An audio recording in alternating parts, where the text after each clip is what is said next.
Paulo, vamos começar falando um pouquinho, porque a gente, quando está começando as lives aqui, a gente fala um pouco sobre aquele período de parada, a Superliga que foi interrompida, aquele negócio que ainda, né, deixou um buraco ali pra gente, né? Mas eu queria começar contigo já falando um pouquinho da retomada, Paulo, porque a gente já está vendo uma movimentação um pouco maior, alguns clubes já apresentando os times, apresentando os reforços. Fala uma coisa, como que foi esse período para você, né? É um período, acredito que talvez você nunca tenha ficado tanto tempo sem treinar um time, né? Sem estar a quadra, um momento inédito, mas pelo menos foi um momento que deu para pensar e fazer um planejamento com calma, né, Paulo? Não, com certeza, né? Uma situação inédita aí, uma pandemia mundial que, né, assolou todo mundo, parou o mundo, na verdade, né? E o voleibol, por consequência, também a gente teve uma situação que nunca aconteceu de tanto tempo parado, né? Gente que briga por mais férias e tal, agora a gente está querendo voltar o quanto antes, né? E, como você disse, foi ruim que a gente não teve a fase mais importante da Superliga passada, mas foi necessário, né, para a situação de salvar vidas e saúde em primeiro lugar, né? Mas pensar numa nova temporada, apesar da temporada internacional ela ter se encerrado, né? Inclusive as seleções já terem oficialmente dito que não vão ter nada. A gente espera que diminui o caso da pandemia para a gente nacionalmente começar, né? Pensar Uhum. e principalmente começar a treinar, porque a gente vai para uma situação completamente diferente, que é o tempo parado desses atletas, né? Por mais que se mexam e façam alguma atividade física em casa, a gente sabe que não é a mesma coisa e a gente vai ter que ter um cuidado redobrado na volta. Pois é, Paulo, a gente tem visto, inclusive, um protocolo muito rígido na questão do futebol. O futebol voltou, né? Claro, sem a torcida, com aqueles protocolos, enfim, extremamente grandes. Como que é a situação hoje do Praia Clube? Hoje você já tem um cronograma para voltar com os treinos, de repente para voltar com a academia, já está com o time fechado. Me fala um pouquinho do cronograma de vocês atual. Não, na verdade, a gente depende das autoridades para que a gente possa retomar as atividades, né? O Praia Clube, o clube está fechado, né? A cidade de Uberlândia. Minas Gerais, como você sabe, agora segue o plano do governo estadual, né? Aquele plano em ondas que a gente acompanhou. A atividade esportiva ali vem um dos últimos, né? Mas existe um apelo que se abra, pelo menos, a parte aberta, né? Sem lugares fechados, né? A gente tem, faz muito tempo que a gente vem conversando, a gente vem discutindo, planejando, né? Os responsáveis pela montagem da equipe, o nosso gerente André Lely, o supervisor Bruno, junto com o patrocinador do clube, estão aí na montagem da equipe, né? E a gente tem o planejamento pronto do que a gente vai fazer em termos de protocolo de retomada, os ajustes que a gente vai ter que ter em função da pandemia, mas a gente não tem data, a gente não tem previsão e a gente não sabe quando, né? A gente já estava pronto para começar desde julho, para te falar a verdade, com tudo pronto, que usamos como referência a temporada passada, onde se iniciou 22 de julho, né? E eu pensava que a gente ia conseguir antecipar em um mês esse início, porque a gente parou antes, né? Mas não foi possível até esse momento. Mas nós temos que se adequar. Temos que se adequar, aguardar quando tiver segurança. A gente tem os protocolos para a Covid, para uma situação diferente de treinamento, para dividir mais os grupos, não ter uma aglomeração, né, com tantas pessoas, usar um espaço aberto nessa primeira fase no maior número de vezes que a gente possa, né? Então, quer dizer, pensando em tudo isso e organizando para quando as autoridades permitirem a gente retomar. Perfeito. Tá, bom, eu acho que você está acompanhando por aí, já estão chegando milhares de perguntas, né? A Uhum. principal delas é em relação ao elenco do Praia na próxima temporada, até o pessoal do perfil do Praia tá aqui com a gente. Aliás, já vi a Roberta, também levantadora do Osasco, que entrou, o Alan, o Michel do Renata, bastante gente aí do vôlei acompanhando a nossa live. Ô Paulo, você está com o elenco fechado já? Já fez todas as contratações? Como que tá isso aí? Olha, cara, o que chegou para mim é que as coisas estão caminhando bem, né? Ainda não temos oficialmente o que poder falar sobre a equipe, né? Muitos boatos, muitas informações, mas a gente tem a cronologia do nosso patrocinador, do nosso clube. O Dentil Praia Clube sabe o momento exato de fazer cada anúncio, né? Mas não tenha dúvida que a torcida do Praia pode ficar sossegada que nós vamos ter um time competitivo, como sempre tivemos desde que eu tive lá. É um desejo, é uma linha de trabalho da Arcon, do Dentil, né? Junto com o Praia. E, se Deus quiser, nós vamos ter a possibilidade de fazer um grande trabalho esse ano mais uma vez. Bacana. Ô Paulo, eu queria até que você destacasse um pouquinho esse trabalho que é realizado aí no Praia Clube, né? Nesses últimos anos, nessas últimas décadas aí de Superliga, a gente viu muitos projetos, né, que consegue ali um patrocinador, ou até mesmo consegue se estruturar de uma maneira que se sustente muitos anos ali no topo. A gente viu isso com o Osasco, inclusive com você lá. O Rio de Janeiro dispensa qualquer tipo de comentário, apesar de talvez estar numa situação um pouco diferente esse ano. E aí agora, Minas Gerais subiu alguns degraus, né? Eu ia falar que subiu um, mas na verdade eu acho que chegou ao topo, né? Como a gente viu aí os resultados nas últimas Superligas. Queria que você falasse um pouquinho da importância disso, de um patrocinador que chega, que abraça o projeto, que abraça um clube como Praia e que consegue os resultados como vocês estão conseguindo. Não, acho que é muito importante, né? A gente tem que agradecer, como eu disse, a Arcon, através do seu Dilson, o Eudilson, seus irmãos que tocam esse trabalho, né? A longevidade ela é muito importante no projeto. Eles começaram percorrendo, na minha opinião, um caminho que deve ser percorrido por todo mundo. Jogaram a Liga B, né, que na época era a Liga Nacional, conquistaram, adquiriram o direito de estar, viram como era a Superliga, foram se fortalecendo. Né? Eu digo que o bichinho do voleibol picou eles de uma maneira que se apaixonaram. Né? E a equipe foi numa ascendente o projeto inteiro, né? Que culminou no seu 10º ano com a conquista da Superliga tão desejada. Né? Mas o Praia, na verdade, entrou nessa briga aí nas últimas temporadas, né? Quando conseguiu fazer a final, vem fazendo as finais das últimas Superligas, né? E se consolidou, na minha opinião, como um dos grandes projetos do voleibol feminino brasileiro. Né, até sendo reconhecido internacionalmente com os convites para o Mundial. Então, a gente que vive do voleibol, que somos apaixonados pelo voleibol, só temos que agradecer a empresas assim, precisamos de tantas outras para que o voleibol continue sendo forte. Ô Paulo, e tem uma explicação para... Porque a gente sabe que existe uma hegemonia, vamos dizer assim, eixo Rio-São Paulo, algo que a gente vê no futebol, né, os 4 grandes clubes de São Paulo, ainda 4 grandes clubes do Rio, e no vôlei era mais ou menos a mesma coisa. No feminino, a gente cansou de ver Osasco e Rio naquelas finais, e agora Minas Gerais domina. O Sada Cruzeiro simplesmente está papando tudo nos últimos anos.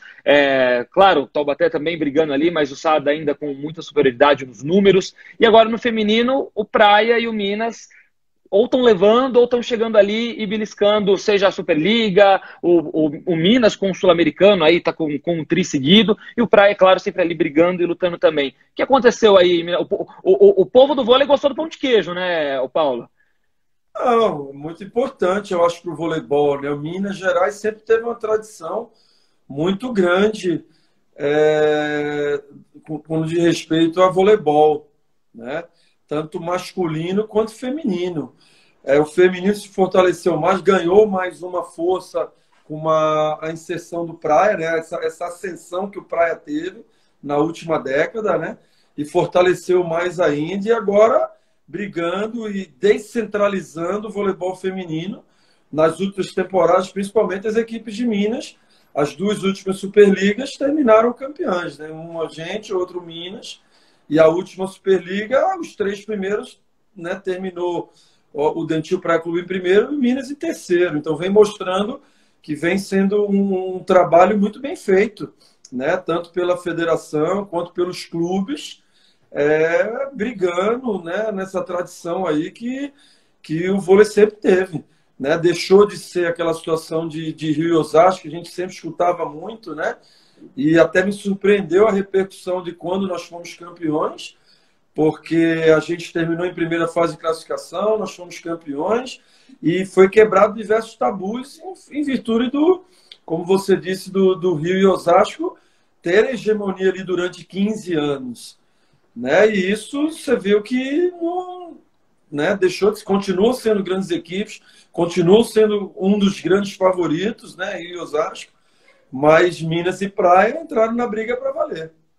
Você disse que teve muita repercussão. Você acha que o pessoal subestimou? Você achou que a galera não estava acreditando que o Praia... Não teve tanta, né? Eu acho que não teve tanta em virtude do que a expectativa de se tinha, de se quebrar essa hegemonia, de se ter. E quando se aconteceu o que a gente conseguiu vencer, não achei que foi uma repercussão tanto. Não sei se por ser uma equipe fora do eixo Rio-São Paulo ou fora das capitais, né? Uma equipe de uma cidade do interior, né? Do Triângulo Mineiro.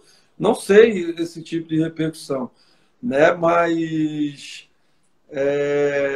bom, a gente está para a história, que é o mais importante. Né? Inclusive, amigos dizendo aí que está passando o jogo Sesc Rio e Praia, né? Pois é. Pô, que momento, hein, Sport TV? Aí você complica a gente aqui, né? Aí fica difícil. Ô, Paulo, mas não corre, não. A gente já assistiu algumas vezes essa partida, né? Algumas.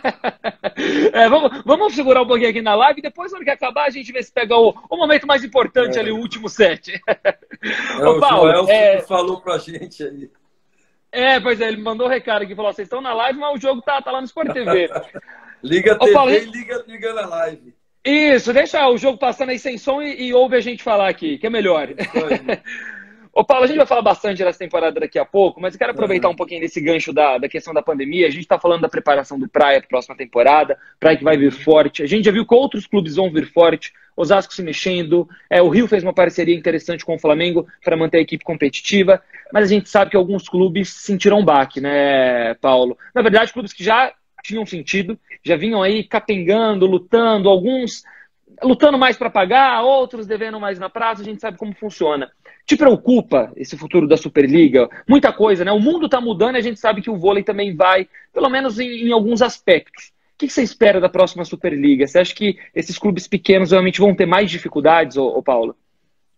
Não, me preocupa de uma maneira geral tudo, né? Porque a pandemia não mexeu com a situação financeira, mexeu com a saúde, não só física, mas mental de todo mundo, né? E o voleibol não é diferente, como eu disse. Agora, não tenha dúvida que as equipes do poder financeiro menor vão ter mais dificuldades, né? Mas eu acho que é um momento de todos se unirem, né? As entidades diretivas, no caso da Federação Internacional, de CBV, né? Os clubes estarem mais unidos, o que a gente puder fazer para enxugar esse ambiente e poder passar pela dificuldade de uma maneira saudável, que esses clubes possam se manter, né, é muito importante. Isso vai um trabalho de patrocinador, com as propriedades de quadra, não é muito minha área, né, a área financeira, mas acredito que vale o sacrifício de todo mundo, de nós,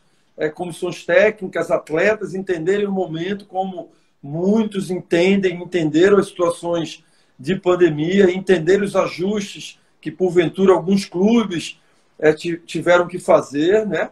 Então, acho que é um momento de adaptação, um momento de ajuste e é um momento de doação, né? A gente também se doar para o esporte que a gente tanto ama, para manter ele forte. Eu acredito que a Superliga vai continuar sendo uma Superliga forte, acredito que vai ter, né? E a gente, o mais rápido possível que a gente puder, com segurança, retornar às atividades, isso vai acontecer, né? E a gente vê um movimento muito grande aí de equipes tentando se manter. Talvez, não sei quantas equipes a gente vai ter, a gente está num processo de reunião com a confederação, já teve avaliação na temporada passada, se está na temporada atual no planejamento organizacional, né, para ver quantas equipes consegue, fair play financeiro, inscrições, aquele processo que a gente passa todo ano, né? E a gente sabe das dificuldades, mas a gente tem a fé que a gente vai passar por essa dificuldade e o vôlei, mesmo com as dificuldades, a gente vai continuar com o voleibol forte. Ô, Paulo, tem uma coisa que me preocupa, e eu acho que preocupa todo mundo, na verdade, né? Que é a questão do fair play financeiro. Né? É longe de mim ficar querendo criticar a CBV, não é isso. A gente está discutindo um processo como um todo, né? A situação como um todo. Eu vou dar um exemplo, a lei brasileira, né? Como funciona? Ela é cheia de brechas. Então você vê, o cara condenado, ele vai conseguindo postergar até. Enfim, ele vai arrumando brechas, vai conseguindo sobreviver, vai conseguindo sair daquela situação. É o que eu sinto que acontece com o fair play da CBV.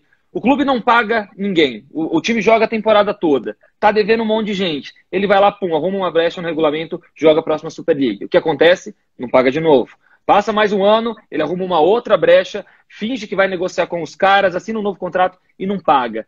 Não tá perdendo um pouco a credibilidade, Paulo? A gente não tá vendo muito atleta indo embora, porque tem gente que tá, de repente, até. Eu desculpo, mas acho que tem gente até agindo um pouquinho de má fé por aqui. Não sei, não sei. Não dá para a gente se colocar no lugar dos outros e saber qual é a realidade da situação. Se é má fé ou se houve problema. Eu já passei por equipes que não conseguiram cumprir seus compromissos, não só no Brasil, no exterior também. Né? Então, o fair play acho que é uma ferramenta que vem tentando fazer com que isso aconteça. Claro que a gente precisa de ajustes, porque essas artimanhas que você vem relatando aí, que tem acontecido em alguns clubes, a gente tem que tentar fechar o cerco que isso não aconteça. Né? Talvez todo início a gente devesse ter uma garantia desse fair play financeiro, que os clubes comprovassem que tem condições de pagar até o final, seja com carta do seu patrocinador, um compromisso, seja com... Não sei, porque isso está sendo feito, pelo que eu entendo, no pós-temporada. Né? Quando acaba, você comprova o seu fair play financeiro para dar continuidade na seguinte. Né? Não acredito que a CBV tenha permitido alguém jogar sem ter feito o fair play. Talvez juridicamente tenham conseguido alguma brecha, não sei também responder. Né? Mas eu acho que é um ponto importante de credibilidade, como você disse, para exatamente a gente manter os nossos principais atletas aqui, a gente ter um número maior de estrangeiros jogando aqui, como vem acontecendo. Né? Acredito que você passar por dificuldade pode acontecer com qualquer pessoa, com qualquer empresa. Eu acho que isso faz parte da vida, né? Mas a gente tem que tentar, cada ano, ter mecanismos mais fortes de proteção para que a gente possa ter uma garantia que tudo vai acontecer bem até o final. Né? A gente agradece muito ao Praia, porque com todo o acontecido que teve, eles cumpriram, né, com todos os compromissos até o final da temporada. Né? Então, foi fantástico a atitude deles, e a gente tem que agradecer, e gostaria que todos tivessem um patrocinador da maneira que a gente tem. Mas que, se não seja possível, que a gente crie um patamar mínimo possível, né, que a gente consiga cumprir. Acho mais importante a gente ter uma situação que seja até menor financeiramente falando, mas que saiba que vá até o final e tenha uma garantia que aquilo vai ser cumprido, né, do que a gente sonhar com muitas coisas que não ser cumpridas. É o velho ditado, melhor um passarinho na mão do que dois voando. Né? Então, é um quesito super importante para a nossa credibilidade, que já temos bastante, né, no meio do voleibol internacional. Né? O Brasil sempre foi considerado um país seguro de vir, a gente não tem tantas situações que acontecem, mas vem acontecendo alguns nos últimos anos, que é inadmissível. Perfeito. Ô, Paulo, tem uma outra mudança na Superliga, sem ser essas que foram forçadas por causa do coronavírus. Uma que, inclusive, também gerou uma polêmica e uma conversa aí muito grande foi a questão do ranking, né? A gente teve a extinção do ranking. Aliás, que era um assunto também que já havia sempre criando polêmica nos últimos anos, né? O Praia, me corrija se eu estiver errado, mas eu tô contra o ranking, né? Nessa última votação. Foi contrário, né? Faz alguns anos que o Praia já é contra o ranking. Me fala um pouquinho sobre isso, Paulo, da sua opinião sobre o ranking, por que vocês são contrários a ele? Cara, é que o ranking ele pode, em algum momento, ter servido como um meio de equilibrar, que, na minha opinião, não equilibrou muito. Você pegar a história do voleibol, se houve uma hegemonia de duas equipes por tantos anos, não era o ranking que equilibrava isso, né? Eu sempre achei e continuo achando que o lado financeiro ele sempre vai determinar muitas situações, né? Então, eu acho que a evolução mundial de globalização, falando em termos de clubes, o apelo mundial dos clubes e a concorrência ela é muito grande quando você pensa a nível mundial. Então, se o Brasil não reformulasse, a gente vai ficando para trás na briga com os principais clubes do mundo, principalmente os europeus, né, que são os mais poderosos financeiramente. Aí eu vou falando dos turcos, dos russos, mas a Itália se fortaleceu muito nos últimos anos, né? E também o quesito de ter um número muito grande de atletas estrangeiras ou comunitárias jogando na sua liga, né? Que isso, além de fortalecer a liga, te dá um nível de jogo que muitas vezes você em outras ligas não encontra, né? Então, tanto o ranking quanto o número de estrangeiras são pontos sensíveis para isso. Graças a Deus que nesse ano está acontecendo a liberação do ranking, né? Perdão, está finalizando o ranking. A extinção dele, né? O número a extinção do ranking, perdão, fugiu a palavra, e o acréscimo de uma estrangeira no naipe feminino, né? Porque até o ano passado houve diferença do masculino e do feminino. Então, acho que é um avanço, né? Por outro lado, também o número de estrangeiras, eu acho que a gente tem que pensar com bastante carinho, porque também não podemos abrir muito, porque atrapalha o desenvolvimento das jogadoras nacionais, né? Na minha opinião, 3 é um número interessante, né? E se a gente pegar as principais ligas aí, normalmente se baseia nessa quantidade máxima. Talvez a Itália tenha uma exceção, não tenho certeza, mas na Turquia se joga 3 dentro de quadra. Me parece que na Itália também é assim, ou são 4, né? Então, eu acho que já é uma situação interessante com relação à extensão do ranking e o aumento das estrangeiras no caso do feminino.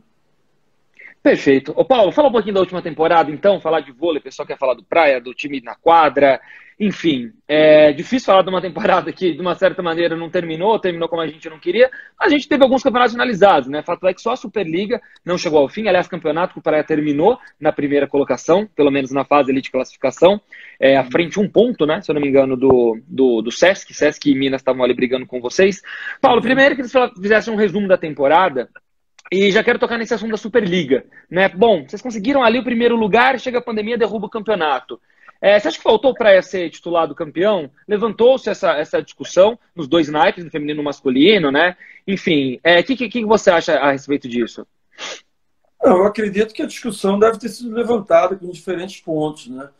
É difícil a gente falar, né? Porque, obviamente, o campeonato não foi até o final, né? Mas até onde foi, nós terminamos na primeira colocação, que foi a fase de classificação, né? Se tínhamos direito ou não de ser considerado campeão, é difícil, né? A gente se fala, a gente vai tomar pedrada porque acho que sim, não terminou, porque obviamente poderia mudar com a situação de playoff, mas acho que não veio o caso. Acho que o importante é que, historicamente falando, até o momento que teve a competição, nós terminamos em primeiro lugar. Isso para a gente é o mais importante.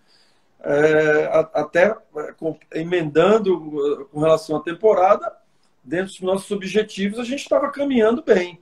Óbvio que a gente teve ali uma competição que foi sul-americano, que para a gente não foi muito boa. A gente teve uma situação de lesões concentradas naquele momento que nos prejudicaram, né? Mas vinha sendo uma temporada excelente do nosso lado, né? Três competições que nós jogamos, 2 competições oficiais que nós jogamos, mantivemos o título da Supercopa, se tornamos bicampeões, que é outro título inédito para o Dentil Praia Clube, né? Conseguimos reconquistar o Campeonato Mineiro, que 2 anos que a gente não conquistava, um torneio amistoso, e fizemos uma brilhante final de Copa do Brasil, onde perdemos um detalhe para o Rio, e numa noite inspiradíssima da Tandara, que desequilibrou o jogo, batendo inclusive o recorde de pontos em jogos no território brasileiro, né, em jogos de clubes. Então vinha se caminhando uma temporada bastante boa para o nosso lado, como vencendo as 3 temporadas, né, a equipe tendo a possibilidade de brigar por quase todas as competições, que é importante para a gente. É óbvio que a gente quer vencer mais, né? Se a gente conseguir vencer todas, seria ótimo. A gente sabe que não é fácil, mas estamos trabalhando para isso, para cada vez evoluir e cada vez colocar o nome do Dentil Praia Clube no lugar mais alto quando for possível. Mas, antes de tudo, fazendo o melhor trabalho que a gente pode, né? E tentando tirar o máximo dos nossos atletas. Ô Paulo, você tocou um assunto interessante, porque o Praia começou o ano, a temporada, extremamente voando, né? Levou o Mineiro, levou a Supercopa, né? Que foram as 2 primeiras competições. Ali todo mundo falou, meu, esse ano vai ser tudo do Praia de novo, os caras vão levar tudo. E aí já veio a Copa do Brasil, o Sul-Americano, e aí, né, não aconteceu. Acabou não levando. O que aconteceu aí? Você daria um mérito a mais, por exemplo, ao Sesc? Ou vocês tiveram, como você disse, problemas com lesões atrapalharam o Praia? Se não fosse isso, vocês poderiam ter levado essas 2 competições? Eu acredito que são 2 situações diferentes. Eu acho que a Copa do Brasil foi mérito do Sesc, que venceu, né? E como eu disse, nos detalhes, foi um jogo muito difícil. A gente teve uma condição de abrir ali uma situação no terceiro set que a gente não conseguiu confirmar. E foi muito determinante aquela situação no terceiro set para mim na final da Copa do Brasil, junto com a atuação da Tandara, que a gente não conseguiu parar lá. Acho que esse foi o que mais determinou ali, né? O sul-americano já não. O sul-americano, não que eu esteja tirando o mérito do Minas, pelo contrário, mérito do Minas que venceu e venceu com méritos, mas pensando do nosso lado, como clube, foi muito difícil a situação de ter perdido jogadoras ali importantes, e não só uma, né? A gente não teve a possibilidade de usar a Fawcett, que teve uma lesão, estava voltando, a gente mal conseguiu usá-la na inversão, e a Priscila, que vinha jogando muito bem, no início da semana sofreu um estiramento e só teve condições de jogar a final, né? Além da Fernanda, que tinha feito um jogo brilhante contra o Sesc, um jogo anterior sul-americano, onde a gente venceu o Sesc no Rio, e a partir dali ela teve um estiramento no ombro, uma lesão no ombro, e foi conseguir atacar também no jogo contra o Minas. Então, acumulou uma situação muito grande ali de lesões que nos prejudicou. Isso, obviamente, que não é desculpa, o mérito total do Minas, mas um aprendizado para a gente, que no esporte acontece, felizmente ou infelizmente. Certo. Ô Paulo, eu estava lendo um pouquinho o seu histórico aqui. Você pode me corrigir, fica à vontade. A primeira comissão técnica aí no time profissional foi o Banespa em 96, temporada 96-97. É isso mesmo? Isso. Foi auxiliar do Zé Roberto e técnico da equipe juvenil. Perfeito. É porque a gente lembra muito do Paulo Coco do Osasco para frente, né? Mas, na verdade, tem muita coisa antes. Palmeiras, 99-2001. Aí já vem BCN de 2001 a 2004. Ô, Paulo, você está vivendo o seu melhor momento na carreira? Porque você chegou no Praia, como você falou, pô, cheguei num projeto aqui que tinha uma ambição muito grande, um desejo, um sonho de conquistar a Superliga, né? Que, lógico, é um título que tem toda sua importância, um glamour muito importante. E você chegou e levou de uma maneira brilhante, porque fazer 4-0 no Bernardinho, a gente sabe que é algo extremamente, diria que quase impossível, né? E o Praia foi lá e fez uma segunda partida final extremamente brilhante. Você está no melhor momento, ô Paulo? Olha, cara, eu sempre vivo o presente e sempre tento fazer o meu melhor, né? É óbvio que o momento de hoje é diferente do momento de ontem, porque eu trago um histórico de experiências que estão agregando valor à minha pessoa, ao profissional que eu sou, né? E isso tudo eu trago, né? Eu não sei te afirmar se estou no melhor momento. Muito tempo da minha carreira, eu tive somente como coadjuvante de auxiliar técnico, não só da seleção, como nos clubes também, né? E tive alguns trabalhos como treinador, né? E alguns trabalhos que foram também bem sucedidos, com uma situação não de poder brigar pelo título, que a equipe não tinha, mas em 3 anos do Pinheiros nós fomos bicampeões paulistas, fizemos 2 semifinais de Superliga. A maioria dos clubes que a gente está trabalhando aí tem chegado, né? tive muitos aprendizados. O Osasco foi muito legal, porque o sendo auxiliar eu dirigi o Campeonato Paulista, fomos campeão em 2003, que era auxiliar, mas eu dirigi o time. Assumi uma equipe de ponta que foi a primeira favorita, uma das favoritas ao título em 2005, que também me deu muita bagagem, né? E tive uma passagem muito boa com o Minas, que a gente quase tivemos a possibilidade de fazer uma final com um time também tecnicamente inferior, né? Então a gente vem tentando fazer o nosso melhor, na verdade. Casou muito favoravelmente a situação do Dentil Praia Clube com o Paulo Coco, profissional dos anseios de trabalho, do que se faz, e continuar fazendo isso, tentar fazer o meu melhor onde eu estiver. Ô Paulo, e esse título da Superliga, hein? Você disse, você chegou, fizeram uma primeira fase muito boa, terminaram a fase de classificação em primeiro lugar, fizeram uma série semifinal pesadíssima, né? Contra a Osasco. O Osasco deu muito trabalho naquela temporada. Passaram, chegaram na final e aí teve um primeiro resultado negativo. E todo mundo falou, pô, Praia chegou, mas não vai ser agora, não vai levar, vai ser do Sesc. Vamos já para a parte final, né? Fala um pouquinho como que foi ali, ô Paulo, para mudar a chavinha, para chegar naquele segundo jogo e conseguir fazer uma partida tecnicamente tão boa. Cara, eu acho que primeiro foi a convicção no trabalho, né, por parte de todo mundo, né? Todo mundo nunca deixou de acreditar.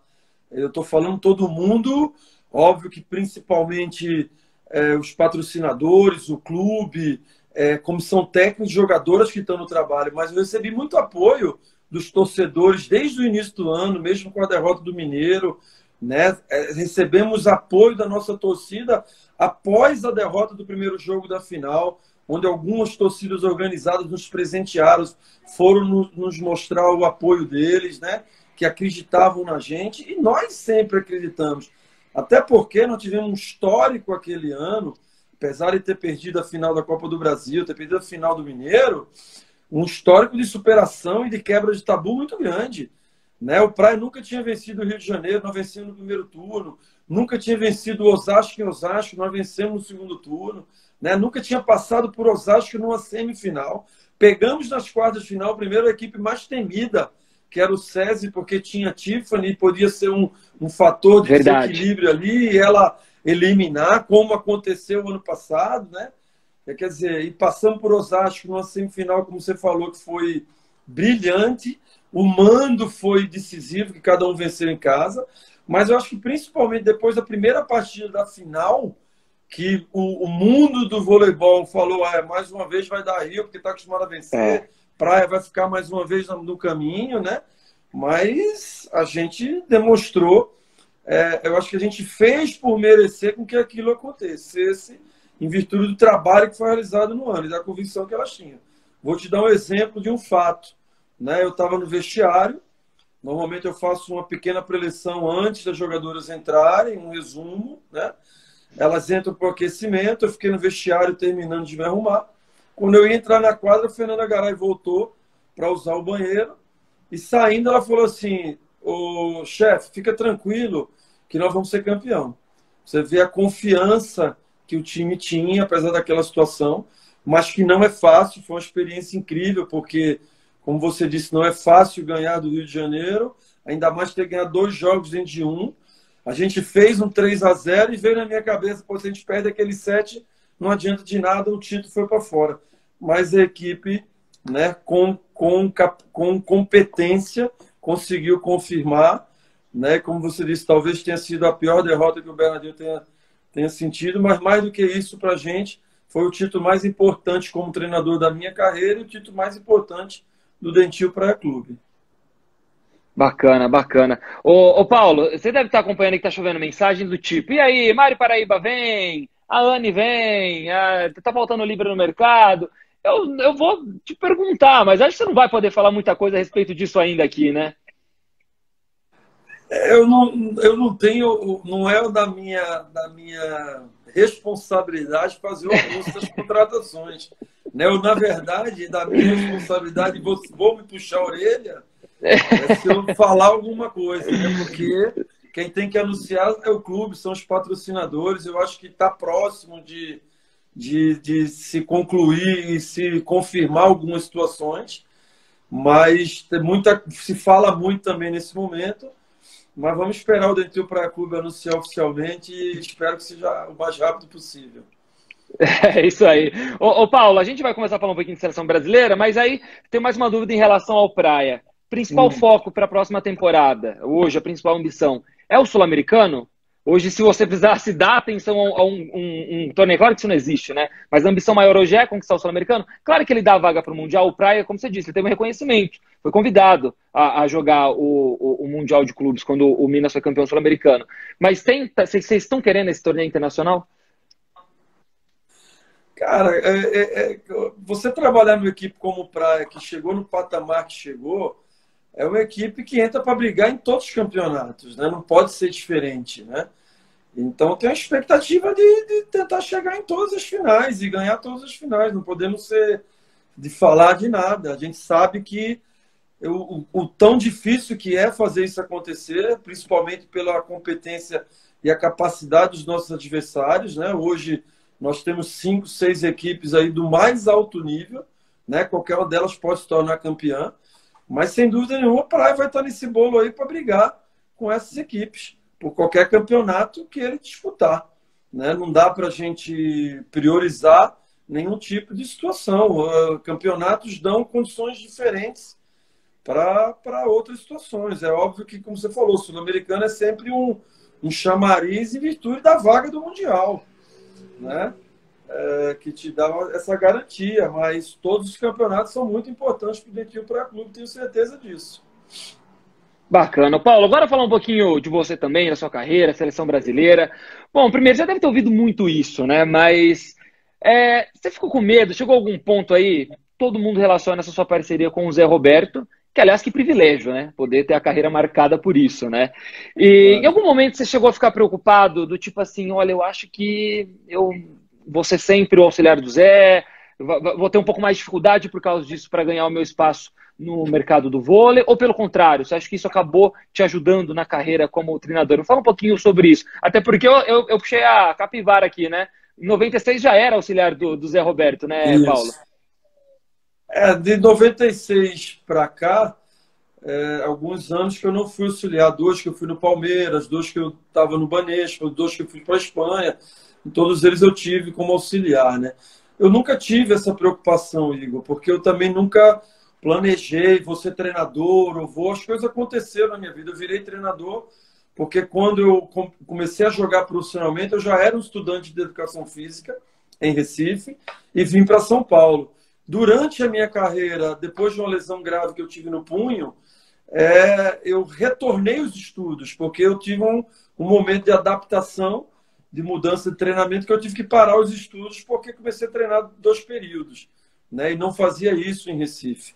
Depois que eu me adaptei muito mais em virtude da lesão, eu voltei ao estudo.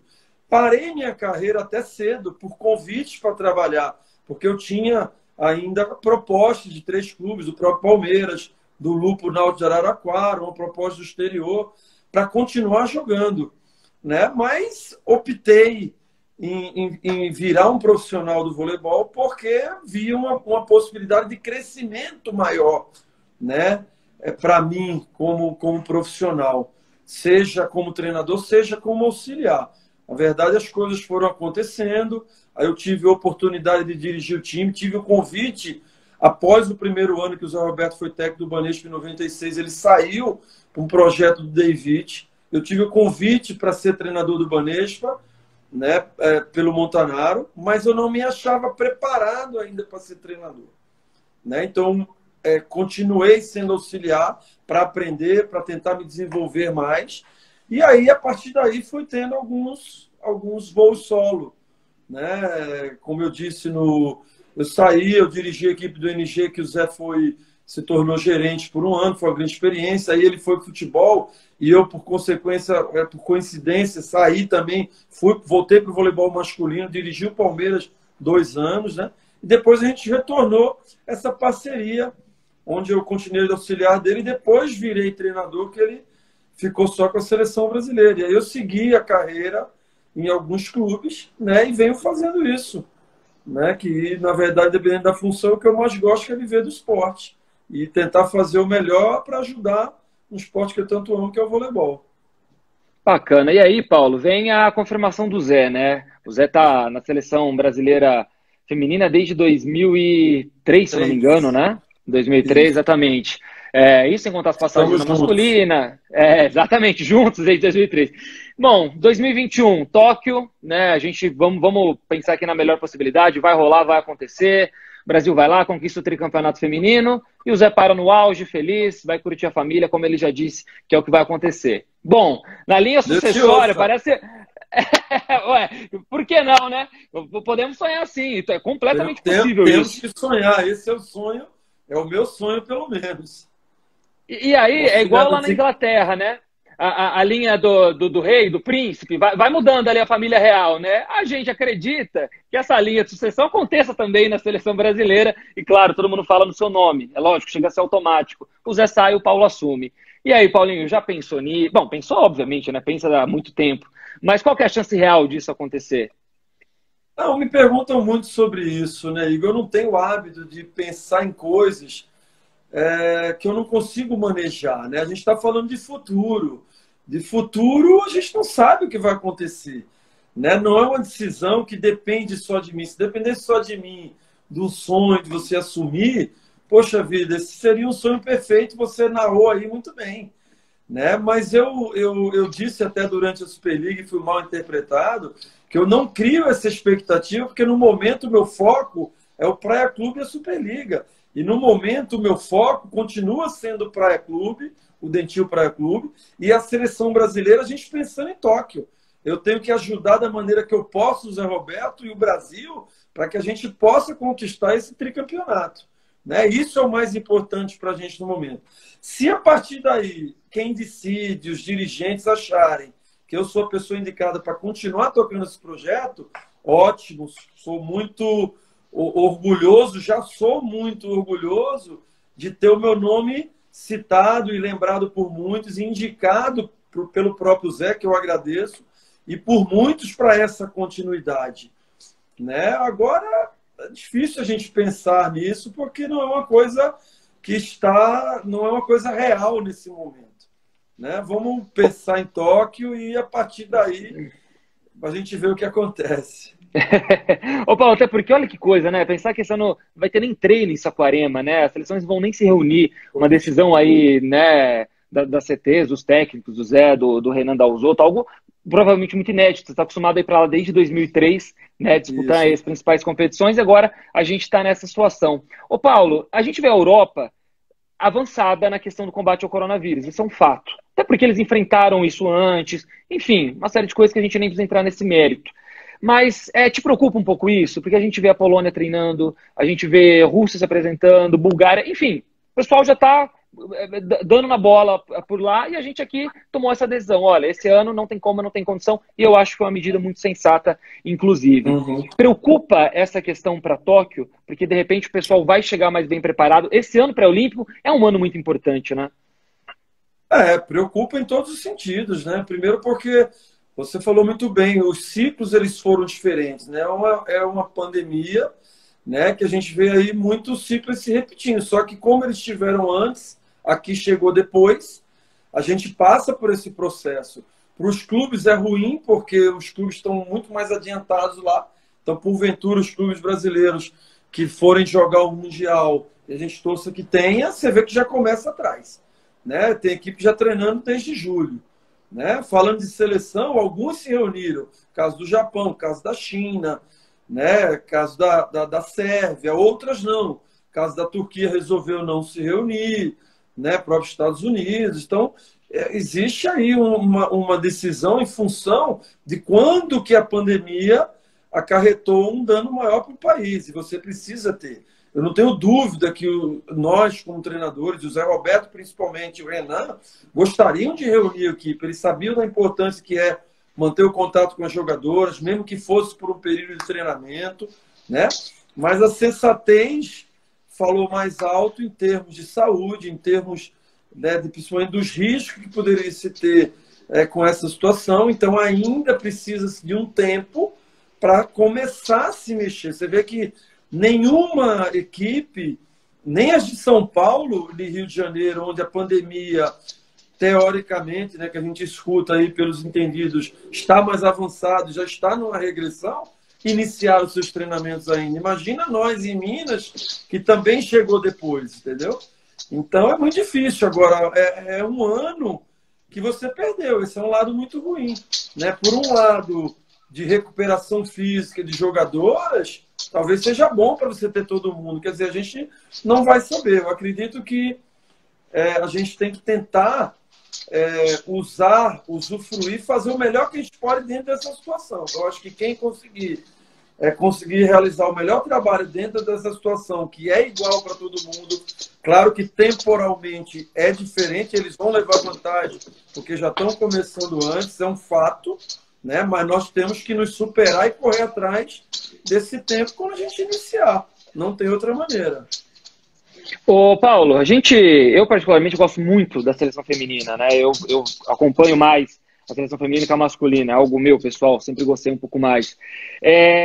Quando a gente viu aquela preparação para 2008, 2012, até mesmo 2016, a gente sabia, falava, vai pegar pódio, é uma seleção muito boa, 2008 um favoritismo muito grande, 2012 acabamos superando as americanas, que talvez estariam ali com um favoritismo um pouco maior que o nosso. 2020 o negócio vai ser apertado, né, Paulo? Porque se a gente parar hoje e pensar, analisar algumas seleções, próprios Estados Unidos, a China, a Sérvia, talvez das últimas Olimpíadas seja a que chega com mais seleções podendo levar o ouro, né? Isso é um fator, né? Acredito que hoje a gente tem um número maior de seleções favoritas ao título, né? Isso é o primeiro fator. Então você já falou 3 aí, esqueceu a Itália, que você fala que são grandes concorrentes, né? Perdão. E outro fator ainda é que a Olimpíada é um campeonato diferente. Sempre acontece equipes que não são consideradas tão favoritas, mas que estão num bom momento e sempre complicam, né? Eliminam alguns favoritos ou complicam alguma situação na chave e antecipam algum cruzamento que termina sendo decisivo e sendo... O Japão que o diga, né? Sempre belisca uma semi, impressionante. O Japão então, que o diga, né? O Japão na Olimpíada de Londres, você pega a Holanda na Olimpíada do Rio, que ganhou o primeiro jogo da China, fez com que o cruzamento fosse Brasil e China. Então, essas coisas na Olimpíada sempre está possível de acontecer, né? Mas a gente, como profissional, o buraco é muito mais embaixo, porque não tem só as favoritas, né? Você não coloca uma Turquia como favorita, mas a Turquia, a gente nunca faz jogo fácil contra a Turquia. Você não coloca o Japão como favorita, Coreia, e a gente sempre tem jogos duríssimos contra essas equipes. Como a gente não sabe o que vai acontecer com a situação da Rússia, mas sempre a Rússia, com sua tradição, é a Rússia, por mais que não seja considerada favorita. Então, Olimpíada, cara, é outro mundo, né? É muito difícil e principalmente a partir do jogo da morte, que é das quartas de final, é uma loteria em termos de tudo pode acontecer. Então, cada vez está mais difícil, mas eu acredito que a gente, se conseguir reunir as nossas principais jogadoras e ter elas em forma, a gente pode brigar para igual com qualquer seleção do mundo. Bacana. Paulo, a gente tem 10 minutinhos só de live, passa rápido demais, mas eu quero tentar fazer 2 perguntas ainda. Uma que o Fernando trouxe, é o Fernando Brasil, aliás, um grande amigo meu, um abraço pro Fernando, pergunta muito boa. Expectativa em relação a 3 jogadoras. Aliás, olha o tripézinho básico. Sheila, Fabiana e Thaisa. A expectativa é das 3 estarem em Tóquio, o Paulo, porque se fala muito em renovação, a seleção precisa renovar, aquela coisa toda, mas a gente está falando de 3, talvez uma das 3 maiores jogadoras aí da história do vôlei brasileiro, né? Cara, eu sempre penso que, claro que você tem um planejamento, toda uma situação de renovação, de sequência, mas eu sempre pensei que seleção brasileira é um lugar para sempre estar as melhores jogadoras, né? Então, eu acredito que depende muito da forma de cada uma, elas vêm jogando, a gente viu aí Fabiana mantendo o nível dela de jogo desde que ela deixou a seleção, voltou ano passado, teve uma grande participação, né? A Thaisa vem estava sendo considerada a melhor jogadora da Superliga passada, já vinha com a temporada de recuperação em Barueri importante, né? E a Sheila retornou muito bem. A gente viu a Sheila depois de muito tempo parado, sendo muito importante para o Minas, retomando a forma dela, terminando, quando terminou a competição, com titularidade, retornando boas atuações. Então, acho que tudo poderia acontecer, né? A pandemia, na verdade, é que deu um stop, e aí vai depender, obviamente, de como todas vão voltar, não só as três, mas todas as outras jogadoras. Espero que a gente possa contar não só com as três, como todas, e que, como sempre, o Zé Roberto, com toda a sabedoria e experiência dele, com o auxílio da comissão técnica, possa escolher as melhores para representar o Brasil muito bem, e que a gente volte com uma medalha e que seja a mais amarelada possível. Com certeza. Ô, Paulo, mandou um abraço para Keila do Minas, está acompanhando aqui, ó, mandou delícia de papo. E... Ok, um beijo, viu? Sempre amigos aí assistindo a live, amigos pessoais e vários. Bacana, bacana, legal. Ô, Paulo, agora para dar uma aliviada um pouquinho, falamos de bastante coisa aí. Cara, tem um jogo histórico, memorável, que lavou a alma de todo mundo quando a gente fala em seleção brasileira, que é as quartas de final de Londres. Aliás, um jogo que ninguém nem lembra da final, né? Fizemos 3-1 naquela baita seleção dos Estados Unidos e quase ninguém fala, né? A gente só quer falar da vitória contra a Rússia. E eu quero pegar um detalhe porque, ó, a gente conversa com jogadoras, já falamos com Thaisa, com Sheila, com todo mundo sobre aquele momento. O Zé já falou bastante. Eu queria saber, Paulo, você, auxiliar técnico lá no banco, aquela pressão, aquela bola que foi para fora da Fabiana, que bom, enfim, parecia que o desenho, o filme era o mesmo, que ia ser tudo igual. E aí, Paulo, e para você, como que foi aquele momento da Rússia ter tantos match points e a gente passar tão apertado naquelas quartas? Cara, até me arrepiei você falando, porque a gente vivenciou os dois opostos, né? A gente vivenciou também, eu presenciei, estava presente em 2004, então eu acho que foi uma reviravolta para a gente, né? Óbvio que durante o jogo foram muitas memórias, e não eram memórias boas, te digo, porque se repetiu algumas situações históricas, como 13-10 no quinto set para a gente, e virou 14-3 para a Rússia, e não, de novo aquela situação, mas não poderia ter sido de novo, como não foi. Né? Claro que apareceu a Santa Sheila naquele momento iluminada, mas o time que tinha mostrado uma recuperação incrível, e a gente sabia que estava treinando bem e que a coisa não estava acontecendo no jogo, e quando a equipe deslanchasse seria outra equipe, e aquele jogo foi um marco para aquilo. Né? A gente segurou a maior pressão de todos os tempos da minha vida, da minha carreira, que eu vejo em termos de voleibol, de todo o histórico passado, né? E culminou com aquele jogo do jeito que foi. E eu lembro do Zé dando 5 peixinhos no jogo, como se tivesse... É uma coisa de outro mundo, para você ver o tanto que a gente estava naquela situação. Ô, Paulo, é até difícil manter a consciência, né? Porque, claro, vocês, com total profissionalismo, estão acostumados com situações como essa, mas é uma situação muito delicada, porque era umas quartas que carregavam um histórico muito ruim pra gente, né? 2 mundiais, aquela Atenas, que não dá para. É até ruim lembrar aquela situação. Você falou do Zé, é legal aquela hora no saque da Garay que a Rússia erra o passe e o Zé quase vai na bola, né? Quase ele dá a manchete para a Rússia não chegar. Eu acredito que a cabeça é difícil manter a consciência tranquila ali, né? Mas ele insistiu muito na tática de sacar na Sokolov, ela passando muito bem. Mas você vê que as 2 últimas bolas foi um ponto da Fernanda e uma bola que ela estourou e propiciou o contra-ataque da Fabiana. Então tinha uma estratégia muito grande ali. Como também a gente sempre acreditou que um jogo de final e um jogo, apesar dos Estados Unidos ter o favoritismo e ter vencido a gente 3 finais de Grand Prix consecutivos anteriormente, a gente sabia da nossa possibilidade de vencer. Né? E aquele primeiro set de 25-11 a gente conseguiu dar a volta e finalizar com aquele bicampeonato olímpico que está na história, graças a Deus.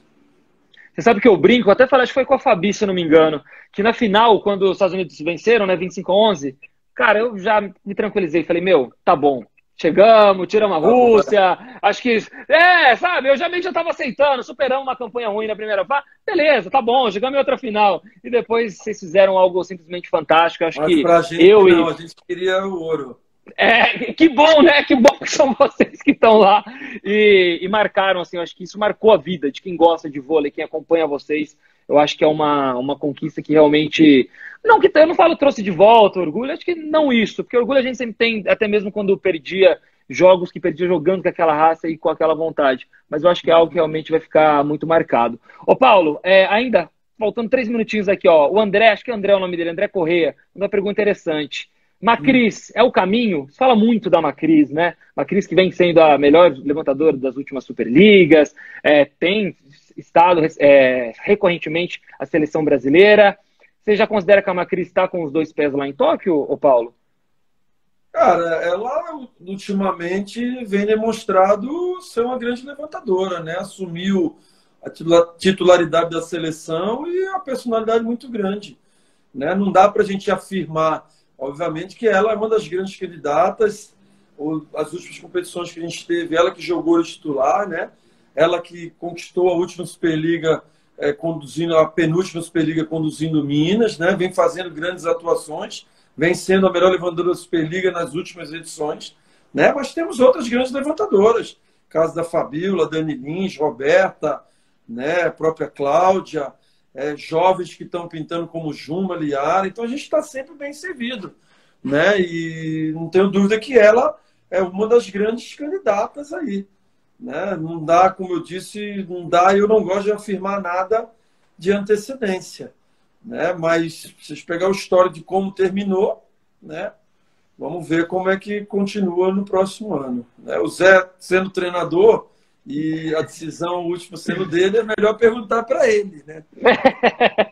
Pois, aliás, estou cobrando o Zé de uma live aqui, tá difícil, viu, Paulo? Vamos ver nas próximas semanas aí, quem sabe ele dá essa honra aqui pra gente também. Paulo, a nossa live já está na contagem regressiva, o nosso tempo já vai acabar. Queria mais uma vez te agradecer, um papo super bacana, adorei ter conversado contigo, admiro o seu trabalho, acho um trabalho fantástico. E o que eu posso desejar é uma boa sorte nessa retomada, que seja uma retomada consciente, cuidadosa e que o Praia tenha bons resultados aí na próxima temporada. E quem sabe ano que vem você não me cobra aquela cronologia da seleção? Quem sabe ano que vem a gente não bate esse papo de novo?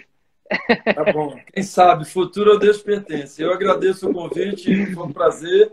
Sempre é muito prazeroso falar de voleibol e te contar essa história aí. Tá? Obrigado, a Keila rindo aí. É isso aí, valeu, Keila. Obrigado a todo mundo que participou. Valeu, Paulo. Até uma próxima, viu? Valeu, um abraço. Valeu, um abraço, gente. Tchau, tchau.